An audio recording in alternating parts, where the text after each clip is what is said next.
సమ్మక్క సారాలమ్మ కొలువుదీరిన మేడారం రూపురేఖలు 3 నెలల్లో మారిపోయాయి. ఆదివాసీల ఆచార సంప్రదాయాలకు తగ్గట్లుగా ఆలయ పునర్నిర్మాణం అవుతోంది. చరిత్రలోనే కనీ విని ఎరుగని రీతిలో 2 ఏళ్లకు ఒకసారి నిర్వహించే మహాజాతరను నిర్వహించనున్నారు. అందుకు తగ్గట్లుగానే అధికారులు కూడా ఏర్పాట్లు పూర్తి చేస్తున్నారు.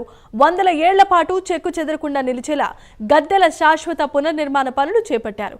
అరకొర వసతులతో గిరిజన పూజారులు భక్తజనం పడుతున్న ఇబ్బందులను చూసి కాంగ్రెస్ ప్రభుత్వం శాశ్వతమైన అభివృద్ధి పనులకు అడుగులు వేసింది. ఇందులో భాగంగా ఈ ఆలయ పునర్నిర్మాణానికి ప్రభుత్వం 150 కోట్ల నిధులను విడుదల చేసింది. ప్రస్తుతం 10,000 మంది భక్తులు ఒకేసారి దర్శించుకున్న ఇబ్బంది లేకుండా అభివృద్ధి చేస్తున్నారు.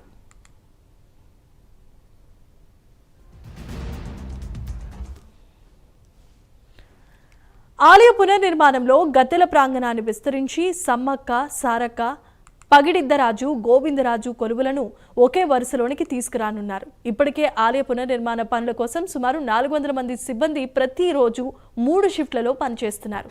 స్తంభాలపై శిల్పాలు, చిత్రాలు చెక్కుతున్న ఆళ్లగడ్డ, రాయచోటి ప్రాంతాలలో మరో 300 మంది కార్మికులు పనిచేస్తున్నారు.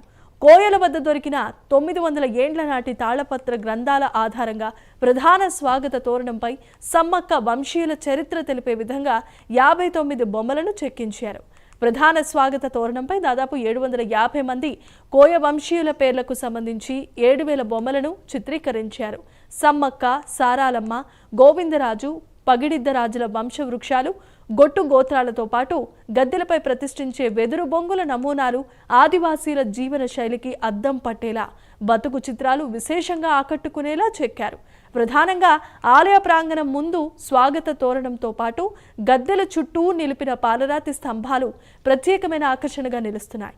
జనవరి 5 కల్లా ప్రాంగణం విస్తరణ పనులు కంప్లీట్ చేయటమే లక్ష్యంగా అధికారులు పనులు పూర్తి చేస్తున్నారు. 100 రోజుల ప్రధాన పనులన్నీ పూర్తి చేయాలని సీఎం రేవంత్ రెడ్డి ఆదేశించారు. అనుకున్నట్లుగానే పనులన్నీ చివరి దశకు చేరుకున్నాయి.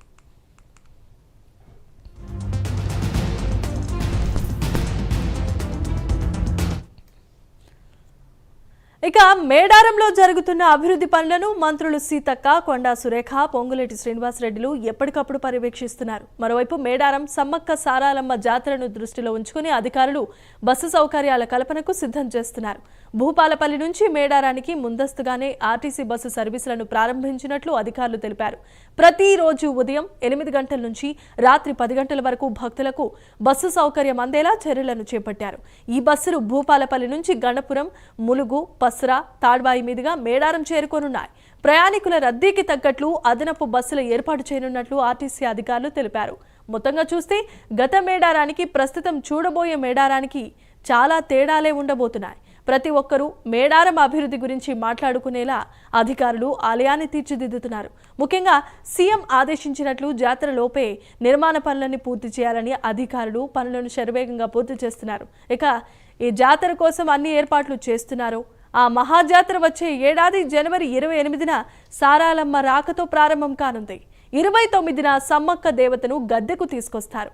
భక్తులు కూడా అమ్మవార్లను దర్శించుకొని మొక్కులు చెల్లించుకొనున్నారు. ఇక జనవరి 31న దేవతల వనప్రవేశంతో జాతర ముగియనుంది.